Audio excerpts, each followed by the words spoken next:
आज भगवान ने कहा, देवियों अपने अपने घर को जाओ, यहाँ क्यों आई हो? जंगल बड़ा खतरनाक है। गोपियों ने कहा, संसार को छोड़कर प्रभु आपसे हमने रिश्ता जोड़ लिया है, आपको अपना मान चुकी हैं, अब भला आपको छोड़कर हम कहाँ जाएं? तब भगवान गोपियों को पातिव्रत धर्म का परिचय देने लगे। देवियों, नारी को सदा ही अपने पति का सम्मान, नारी को सदा ही अपने पति की सेवा करनी चाहिए। कभी भी नारी को अपने पति का त्याग नहीं करना चाहिए। क्या कहा भगवान ने? दोहशीलो दुर्भगो वृद्धो जड़ो रोग्य धनो पिवा। पति कैसा भी हो, नारी को चाहिए कि वो अपने पति का आदर करे, सम्मान करे, कभी भी पति का अनादर ना करे। ये नारी का धर्म है। नारी कैसी हो? पतिव्रता हो। आज भगवान ने नारी धर्म का वर्णन किया है। नारियों को बहुत सावधान होकर सुनना चाहिए। सुनना तो पुरुषों को भी चाहिए, क्योंकि अभी मैं पुरुष धर्म का भी निरूपण करूंगा। पहले नारी धर्म का कर दूं, फिर पुरुष धर्म का करूंगा। नारी कैसी हो? पतिव्रता हो, जो अपने पति के सिवा स्वप्न में भी पराये पुरुष का चिंतन ना करे, जो पति के सोने के बाद सोए, जागने के पहले जाग जाए, भोजन करने के बाद भोजन करे और पति की आज्ञा को भगवान की आज्ञा मानकर पालन करे, ऐसी नारी को तो आप पतिव्रता मानो, और जो इसके विपरीत हो उसे उल्टा जानो। जो नारी अपने पति की आज्ञा का पालन ना करती हो, जो नारी अपने पति के सिवा भी पराये पुरुष को देखती हो, वो नारी उल्टा कही जाती है।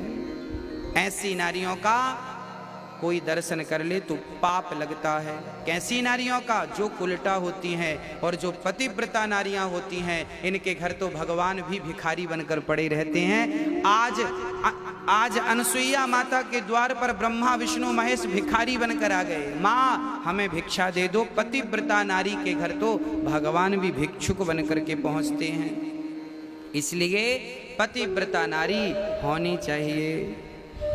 नारी का धर्म है पति की सेवा करे, और जब उसका पति संसार में ना रहे, अब आज मैं आपको ये भी बताऊं कि जब आपका पति संसार में ना रहे तो आपको परेशान होने की जरूरत नहीं है। जो जगत के पति हैं, उन परमात्मा से अपना रिश्ता जोड़ लो, उन्हें अपना पति मान लो। हम सभी कहते हैं कि तुम हो एक अगोचर,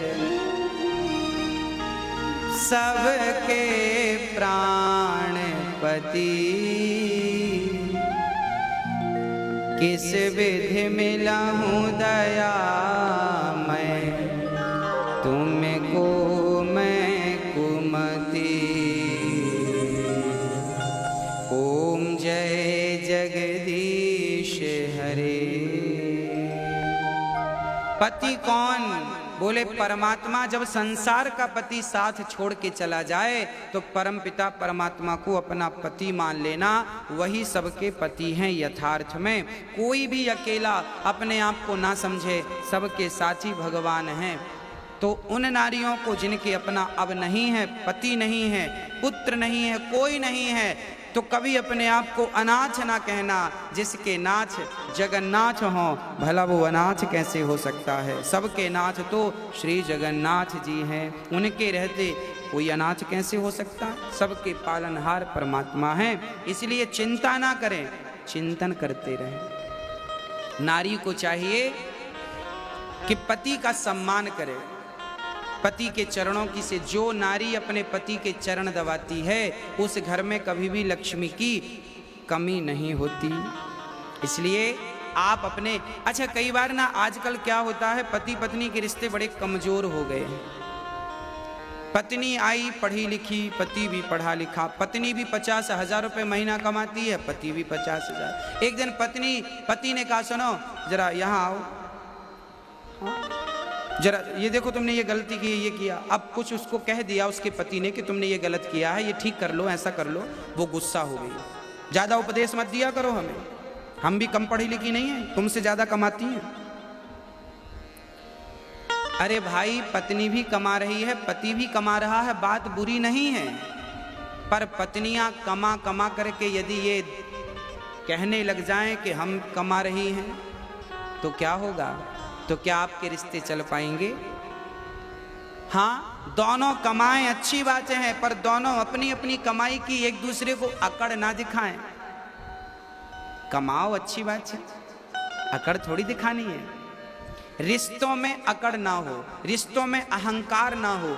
पत्नी सोचती है मैं इनसे श्रेष्ठ हूं, पति सोचता है मैं तुझसे बड़ा हूं। ना, तुम दोनों में से कोई बड़ा छोटा नहीं है। साइकिल में 2 पहिए हैं, अब आप ही बता दो कौन सा जरूरी है और कौन सा जरूरी नहीं है।